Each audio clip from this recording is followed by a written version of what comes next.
Good evening, friends. Thank you for spending a few moments with me tonight. This is Father Frank Pavone, National Director of Priests for Life, coming to you to encourage you tonight. Thank you for joining me. Well, let's start with a prayer from my book, Pro-Life Reflections for Every Day. And the Gospel of Life, the encyclical by St. John Paul II, says this: life is always a good. In what way is life a good? Life, which is handed on to us by God, stands out amidst the world as a revelation of God, a sign of His presence, a trace of His glory. Reflection. Abortion advocates say that the embryo or fetus is just a collection of cells. But that is no argument at all. The same can be said of you and me.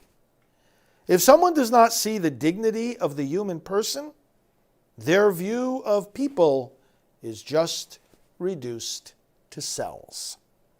Let us pray. Fill us with wonder, O Lord, at your glory shining through every human life. Amen. Well, this book can be yours. Go to prolifereflectionsforeveryday.com to order it. I'll be happy to personalize it for you. I want to give you some encouragement tonight. The elections of 2020 are far from over. The presidential race, it's amazing how some people, even high-placed people in the government and in the church, don't seem to be able to get it through their heads that we have a method in the United States of deciding presidential elections, and that method has not yet run its course. We also have rights as Americans to make sure our votes have been properly counted and that the process has not been led astray or infected by any kinds of error or fraud. We have a right to say, hold it, stop the presses, let's make sure that everything's being done. You know why we have a right to do this? Because we're a people of law and order. So is it any surprise that the party that wants to try to claim that this presidential race has been decided is exactly the party that throws law and order out the window in every other context, in arena of life, who throws due process out the window? Look what they did with the president in the fake impeachment hoax. They threw due process right the heck out the window. Look what they did to Judge Brett Kavanaugh in his confirmation process to become Justice Kavanaugh. Threw due process right the heck out the window. So it's no surprise that they're just going to ignore the fact that there's a multi-step process to certifying a presidential election. They don't care.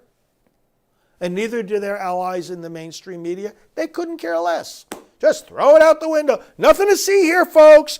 Don't worry. And then when we as citizens speak up and say, hey, wait a second, maybe we as citizens who love law and order, we as Americans who love due process and understand that this is a process, not a coronation by the media, but rather a process engaged in by the people and supervised by the people, not by media pundits who from their high and lofty throne issue dogmas and decrees saying who won the election. The President of the United States is not appointed from the on high, from the throne of the Associated Press. That's not how this works.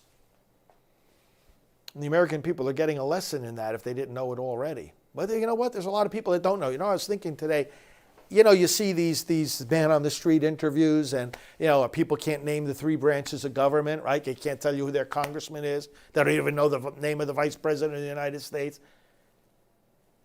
There's an astonishing and alarming amount of ignorance in our country about the most fundamental aspects of civic life, right? So is it any surprise that people don't know the fundamentals of how a presidential race is decided? Of course it's no surprise. They don't even know the three branches of government. So listen, I want to encourage you. I got some updates here today from the campaign and from some other sources. Let me just read some of this because, we've got to get very specific in our minds, the reasons why we should have confidence. One of the key reasons, of course, we know the spiritual reasons. This is truly in God's hands, and He doesn't want our nation going off a cliff. He doesn't want us to become a socialist nation or get absorbed into globalism. We are the United States of America. Our founding fathers believed in God and in Jesus Christ, and we're going to keep this nation the way that it was founded. That's what's at stake here. This is not just about, is it Donald Trump or Joe Biden? Is it the Republicans or the Democrats? This is about what version of America do we want? And we should be encouraged now, and we should be strengthened for the very same reasons that we were working so hard during the election. When we, during an election, say, as we have said in this one, that this is the most consequential election of our lifetimes, that everything is on the line, that it's the very principles of Western civilization that are at stake, it's America as we know it. Think about this for a moment. If that's what we're saying during the election, that these fundamental principles are at stake and that it is a fight as worthy as when our founders fought in the American Revolution, well, then you don't engage in a battle with that mindset and then say, well, the voters have decided, and so, we have to move on and unite around the one that we elected and make peace and, the election is over. Those two things don't fit. If we were all working on the same principles, if the very nature of America were not at stake, if the principles of Western civilization were agreed upon by both parties, but you just had disagreements about the practical ways to preserve those principles, well, then you could say at the end of an election, all right, so you win some, you lose some, that's okay. And then you sort of pretend that you weren't fighting so hard before. But this is different. This is different. And that's why the president is fighting so hard. And that's another reason why we need to be so confident here. Do you see him signaling in any way that, well, maybe he's not so sure about what we should be doing here? No, he's signaling just the opposite. He is absolutely confident. I won this election. Biden and his people are trying to steal it. The mainstream media is trying to deceive us. And his legal team is more confident every day. And I want you to understand this. This is psychological warfare as much as it is legal warfare and political warfare. There's warfare at many different levels. Spiritual warfare, we all understand. And the psychological warfare here is, again, that the other side wants to make you think, well, there's no way that, President Trump could really turn this around. Well, listen, the signals that he's sending, and I hope you're following him on Twitter at @RealDonaldTrump, and I hope you're also following Team Trump. I've mentioned this all through the election season. The notes of confidence that are coming from those sources and from his legal team, more confidence every day. Why? Because they're gathering the evidence. Do you know now that hundreds of thousands, think about this for a moment, hundreds of thousands of citizens and voters have raised their hands and said, wait a second, something went wrong here in this process. And it makes sense. As time goes on, media pundits, and people we even respect in media and government and the church are saying, okay, this is decided already for Biden. Oh no. They want you to think that the more days that go by, the more sure they are that it's Biden's election. Well, wait a second. The opposite is happening. The more days that go by, the more questions are raised, the more concerns are uncovered and brought to light, and hundreds of thousands of voters have spoken that this didn't go the right way. And we're not talking about that they didn't agree with the results. We're talking about that there was error and fraud. And now, as those objections are brought forward, remember, with each passing day, that information is working its way ever so slowly and gradually through the legal processes that have been initiated in various states. You can't just dismiss in your mind that, oh, this is just because, they don't want to accept the results of the election. You can't just presume that those are the motives of people. There are also very, very honest motives of saying, wait a second, there's evidence here that there's something wrong. And that's some of what I want to read to you tonight. But I got to tell you, the legal team of the president is extremely confident about this. Let me read you something here. Okay, so the Washington Post, and this is part of the psychological warfare, mischaracterized the latest development in the Pennsylvania controversy about the votes in that state by saying that the Trump campaign had dropped the claim of nearly 700,000 ballots being processed illegally because they were processed in secret rather than with transparency. Remember, in the handling of the ballots, as I've explained to you a number of times before, there are three issues: the validity of the ballot, the chain of custody, that is, whose hands does it pass through, and then transparency in the counting of the ballots. You got to be able to see, everybody's got to be able to see when these ballots are counted and handled, that they're being handled the right way, and that they're not looking at, oh, this person voted for Trump, let's throw this one away. It's got to be done transparently so that there's no chance of people doing anything like that. Okay. The campaign did not drop its claims in this regard. The campaign did no such thing.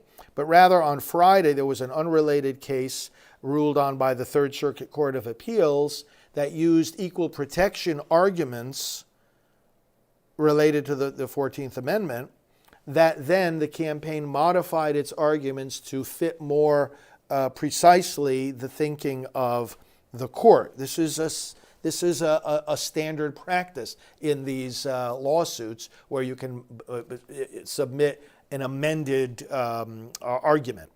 What the campaign is claiming is that 682,479 ballots were improperly processed and counted. Now, when you hear that, oh, Biden has a 79,000 vote lead in Pennsylvania, again, people will report to you what they want you to hear to make you feel like they want you to feel. 79,000 sounds like a big margin. Well, it's nothing in comparison to 682,479. If all these ballots were illegally and secretly handled rather than transparently and legally, that's a big problem for Biden, and it's a big problem for all of us. Paragraph 4 of the amended filing, let me read it verbatim. Allegheny and Philadelphia counties alone received and processed 682,479 mail-in and absentee ballots without review by the political parties and candidates. These are unprecedented numbers in Pennsylvania's elections history. Rather than engaging in an open and transparent process to give credibility to Pennsylvania's brand new voting system, the processes were hidden during the receipt, review, opening, and tabulation of those 682,479 votes. Friends, this is not just about voting and counting. It's about voting and counting legally. Okay. The lawsuit also claims, and this is another part of the argument, that because some voters who mailed in ballots in Philadelphia, now follow this argument, many of you have heard it before, it's worth reviewing. Again, it should give us confidence here.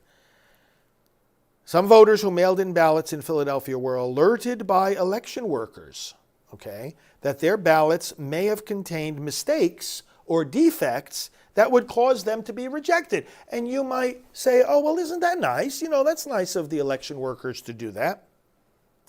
These voters were given the opportunity to cast provisional ballots in the event that their mailed-in ballots were thrown out. So far, so good, but then listen to this. Voters in other counties of Pennsylvania were not afforded that same opportunity. In addition, since the Philadelphia voters were forewarned that their ballots could be defective, it is an indication that poll workers were pre-canvassing those ballots prior to Election Day, which would be a clear violation of Pennsylvania law. So you're going to help some voters correct deficiencies in their ballots that might otherwise prevent those ballots from being counted, but you're not going to give the same consideration and service to other voters, and you're going to look at the ballots to see what the mistakes were before Election Day, and maybe see who they voted for and ask some people, hey, you better make sure you correct this. You don't want it to be eliminated, but not give that same benefit to other people. That is against the equal protection under the law, which is a fundamental constitutional principle. That's why these ballots could be thrown out. Let me read a little bit more of what the campaign was saying today. The president is not conceding anything. Let's repeat, the president is not conceding anything. In fact, what the president is speaking to is the mindset of the media. The fact of the matter is, states have not yet certified who has actually won their respective contests. All due respect to those in the media, in the government, and in the church. All due respect, Joe Biden is not the president-elect. Of course, again, unless you want to just disrespect the whole process, disregard the whole process, of which many of these people are ignorant anyway. We still have a number of very specific legal challenges that are going. We do believe that the state of Pennsylvania was systemically compromised, and that election is going to go to the courts. They review that. We do believe that there were instances of systemic fraud in the state of Michigan, especially as we go through Wayne County and get into the particulars there. And now here's another concrete example of ballots being run through multiple times. Same ballots being run through the machine multiple times. So one person's vote gets counted as 20 votes. Officials putting up cardboard, not allowing our observers to watch ballots be counted. What's with that? You know, I keep thinking about that. It's like, what in the world would be your motive for doing that if you have nothing to hide? I mean, why do you put cardboard up to keep people from looking at a ballot counting process that's supposed to be transparent? Because after all, it's supposed to be done fairly. Why do you do something like that unless you have something to hide? Right? I mean, it's so elementary. A grade school child can figure this out. So officials putting up cardboard, not allowing our observers to watch ballots be counted. A lot of very specific issues. We haven't even gotten into the ballot harvesting in Georgia. We need to make sure we go through this because it is not just about this election in Georgia, it's also about the Senate runoff elections coming up. And that's a big topic, of friends, that we're going to be talking about a lot in these coming weeks. January 5th, mark it on your calendar. You know people in Georgia, get on them right now, tonight, tomorrow. Georgia's going to determine the course of the nation here, with the Senate being evenly divided, 2 Senate seats up in Georgia. And the reason they have to have the runoff election, you know that by Georgia law, if a candidate on election day in November doesn't get 50% of the vote, they face then a runoff in January. It just happens to be the state law. Remember, the Constitution gives to the states the rights to make the specific laws regarding how elections are conducted, and that happens to be the law in Georgia. Let me read a little bit more detail about ongoing lawsuits here. This election is far from over. The campaign says, we are pursuing the rule of law. We have excellent cases in Michigan and Pennsylvania. Now in Michigan, they have 243 pages of affidavits. Now these are sworn affidavits under penalty of law, penalty of perjury, saying what? That they saw stacked the ballots being counted and rented the Skinners multiple times. Giant batches of ballots, 60% all contained the same signature in Pennsylvania. Excuse me. The election's not over. We have a very good case in Michigan and Pennsylvania. Now, in regard to the software, the machines and the possible manipulation of the software systems. Wow. I mean, a lot of evidence about this. President Trump has gotten more evidence of the rigging that went on. He is really outraged. I am too. This is Rudy Giuliani. It's way beyond what people think, including a very, very dangerous foreign company that did the votes in 27 states, a company that's not American, a company that's foreign, close ties to Venezuela and therefore China. It's a national security problem that Dominion Company, a radical left company, has created. One of the people there is a big Antifa supporter, has written horrible things about the president for the last 4 years, and so forth. And all this. Let me read a little bit more about this Dominion problem because there's some specifics here. Now, Texas, this system, Dominion as it's called, electronic system to count the votes, was used in 27 states. Texas was not one of those states. They tested it and they rejected it. They tested and rejected it 3 times. Multiple Democrats, including Elizabeth Warren, Amy Klobuchar, have warned about problems with these voting systems as recently as last year. So there is bipartisan concern about this. Now, my own congressman here in Florida, Bill Posey, wrote a letter signed by some other members of Congress as well to the Attorney General, Bill Barr, and said this.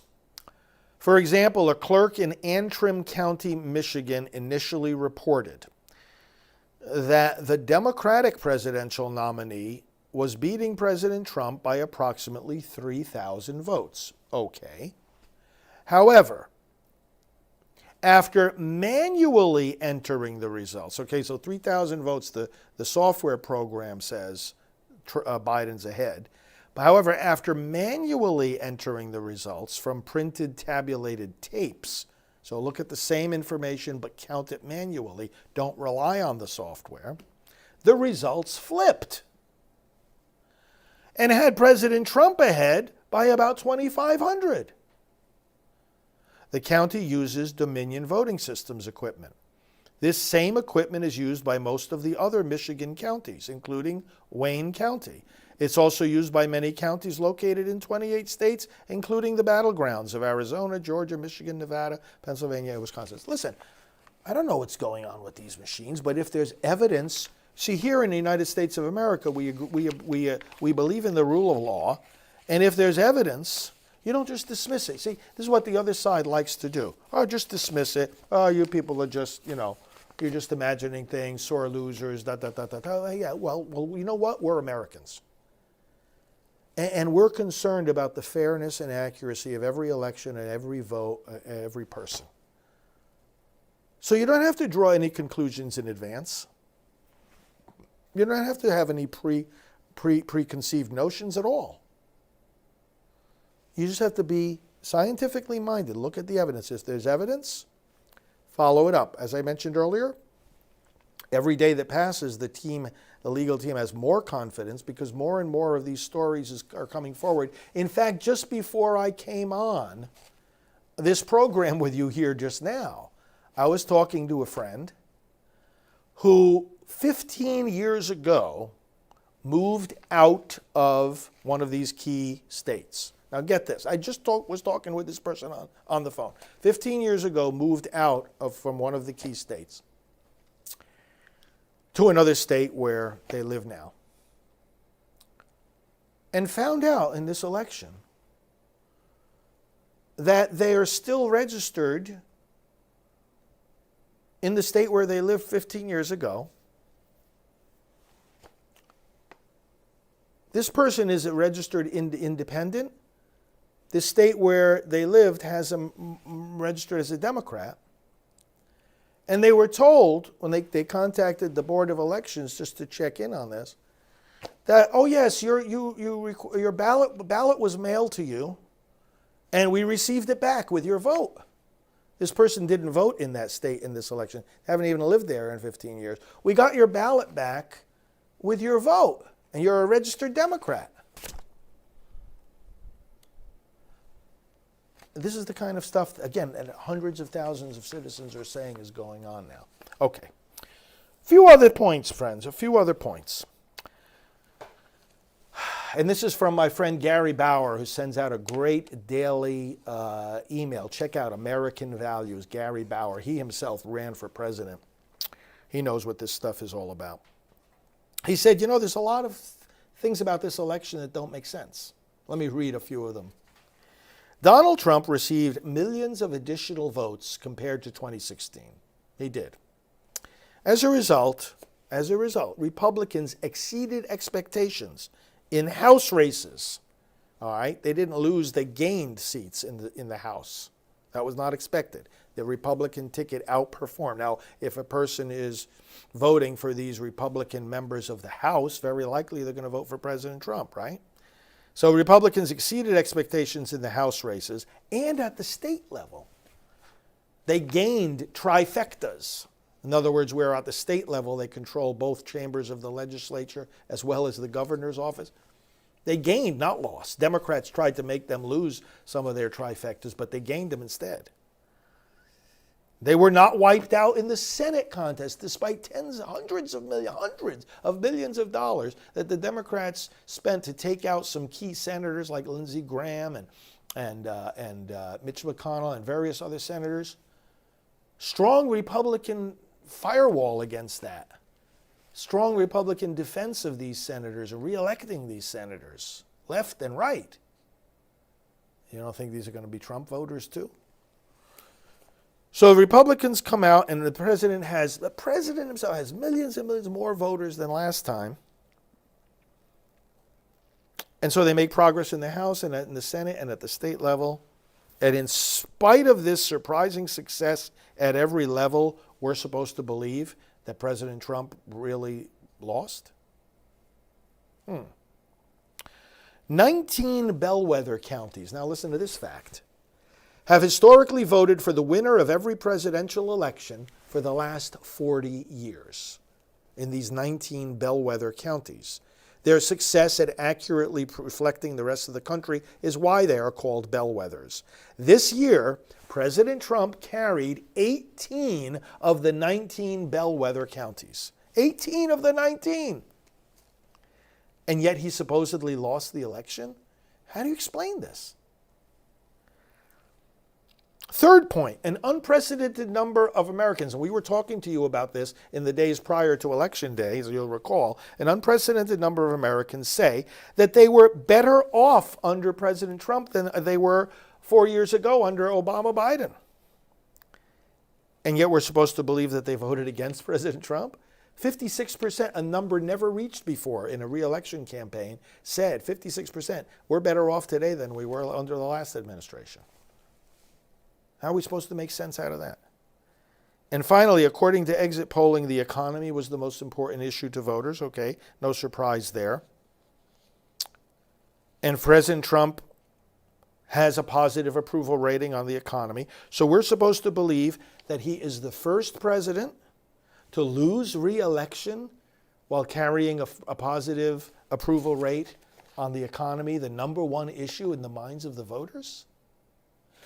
All we're saying here, friends, and not to mention going to bed on election night with the president way ahead in all these key states, only to find out the next morning that all kinds of additional ballots appeared and brought him behind Biden.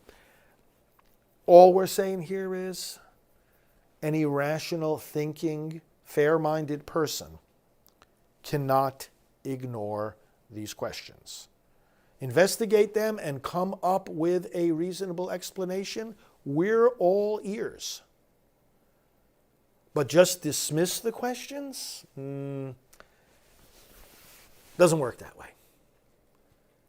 And that's what the president and his team are saying. We're not going to let people just dismiss these questions. I hope you don't dismiss them either, friends. Let's work hard. Let's pray hard. Let's keep focused. Keep confident. Now remember, we've got to have a lot of patience because this process is a slow, careful process. A lot of the states are still counting ballots. It is none of the states have certified their results yet. And remember, the legal challenges that have been introduced, they have to follow specific timetables. And the process is moving. It is moving forward. So it's likely to be, a few weeks of kind of in the same kind of merry-go-round. There'll be the psychological warfare, and people will say, oh, well, everybody's assuming that, Biden is one and everything. Oh, he's making a transition. There's all these news reports about the transition. There's going to be no transition if you didn't actually win. Stay confident, stay focused, and you know what? Also stay focused on this, and I've made this point before, but it's worth repeating. MAGA is a movement. It's not just a political slogan. It's not just a campaign. It's not just about President Trump. It's about us. It's about our love for America. It's about our commitment to making America great. And we're going to do that no matter what this ends up turning out here in this election. MAGA is a movement, and it's going to continue. And the President Trump has laid a groundwork and has given us a tremendous amount of progress. We're going to build on it. And he's going to keep building on it too, whether he's president or not. So thanks, friends. Thanks for sticking with us. Thanks for sticking with the president. And thanks for sticking with Georgia. We've got to win those 2 Senate races in Georgia. Kelly Loeffler and Senator David Perdue, 2 great senators. We need to reelect them so that the Republicans will have a 52-48 majority in the Senate, so that even if Biden were in the White House, that Senate provides the firewall, the blockade against them passing all sorts of radical laws on abortion and immigration and all sorts of other things, repacking the courts, reshaping the courts, doing away with the legislative filibuster in the Senate, and all the crazy things that they want to do just to grab power, make D.C. and Puerto Rico into states so that they can get 4 more Democrat senators, and on it goes.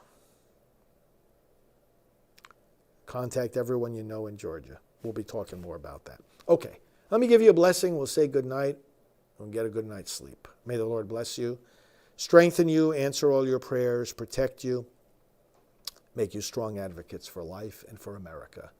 May He bless you, the Father and the Son and the Holy Spirit. Amen. We appreciate your involvement with us here at Priests for Life. Remember, prolifevote.com. is our main election website. Go there. See what you've got going on there. Volunteer for the campaigns there in Georgia. Even if you're not from Georgia, you can make phone calls on behalf of those 2 senators. And that's what we want to invite you to do. You'll see on our website some of the further details. Thanks, friends. We'll talk to you again tomorrow. Father Frank Pavone here of Priests for Life. Have a good night. I think we have Richard Lee. We have Jim Garlow. And we have Father Frank Pavone, someplace there in the audience, so I appreciate you. I appreciate you being.